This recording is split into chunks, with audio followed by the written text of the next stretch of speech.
Dalawang Pinoy na marino na aksidente sa barko, habang ang isa nga sa kanila ay binawian ng buhay at ang isa naman ay kasalukuyang nagpapagaling sa hospital. Ang dahilan nga ng nasabing aksidente ay dahil sa kadenang tumama sa mga ito habang sila ay nag-aayos ng angkla ng barko. Kahit veterano na nga sa larangang ito, ang nasawing marino ay hindi pa nga rin ito nakaligtas sa malagim na aksidente. Ang nakakalungkot pa rito, isang linggo na ngang naglalamay ang pamilya ng namatay na marino ngunit walang bangkay.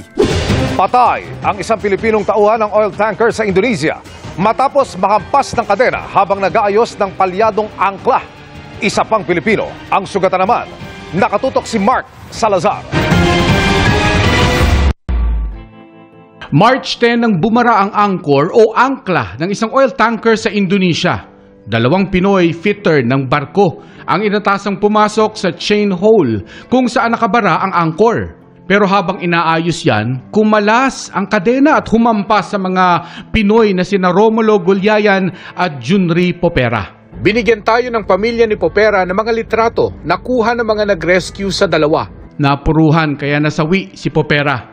Nasa ospital naman si Gulyayan pero nakausap siya ng asawa ni Popera. Saludo po ako sa asawa niya.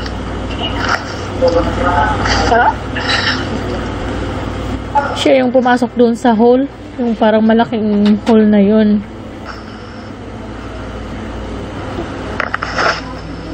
Wala bang tao na galaw doon sa may control, di ba? Parang Hindi po naka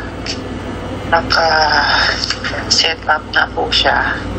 Isang kumbaga mga meter siya na medyo laylay kasi para makapasok yung tao. Last niya na text 3:20 PM, March 10.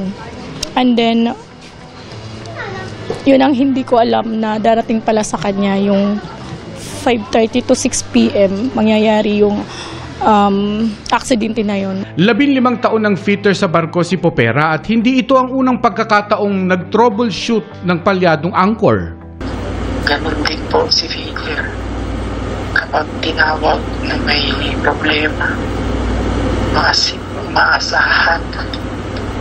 Hindi siya yung mangarte. talagang disgrasya po bang nangyari? Hindi ko pa masagot pa.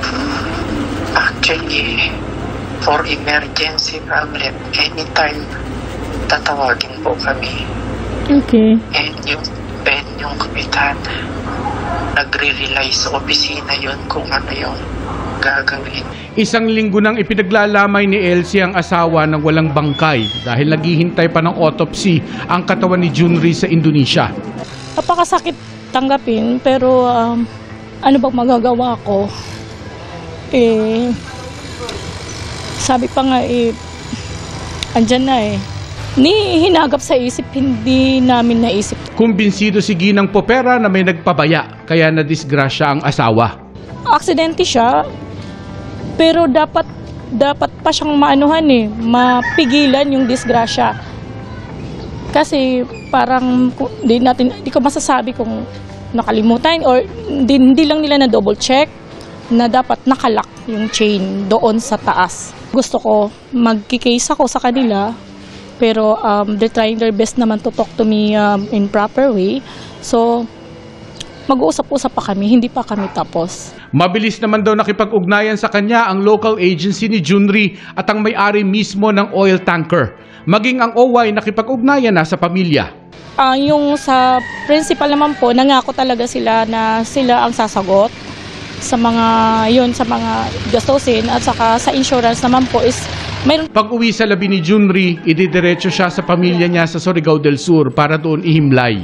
Isa na nga ang pagiging marino sa pinakamahirap na magiging trabaho ng isang OFW dahil hindi nga lang dagat at panahon ang kalaban mo dito. Kasama na nga rin dito ang mga ganitong hindi inaasahang aksidente at kung ikaw ay mamalasin ay ganito ang iyong kahantungan. Kaya naman tayo ay sumasaludo sa lahat ng mga OFW marino na nagtatrabaho sa buong mundo dahil sa tapang at lakas ng loob na kanilang baon tuwing sumasampa sila sa mga barko. Paalala po sa lahat ng mga marinong OFW, lagi po tayong mag-iingat at wag na wag nating kakalimutan ang ating mga natutunan, lalo na ang mga bagay na may kinalaman sa safety. At kung nagustuhan mo ang video na to, at bago ka pa lamang dito sa aking YouTube channel, ay ini-invite kita mag-subscribe at pahit na rin ang notification bell para lagi kang updated sa lahat ng balitang OFW na ina-upload natin dito sa ating YouTube channel.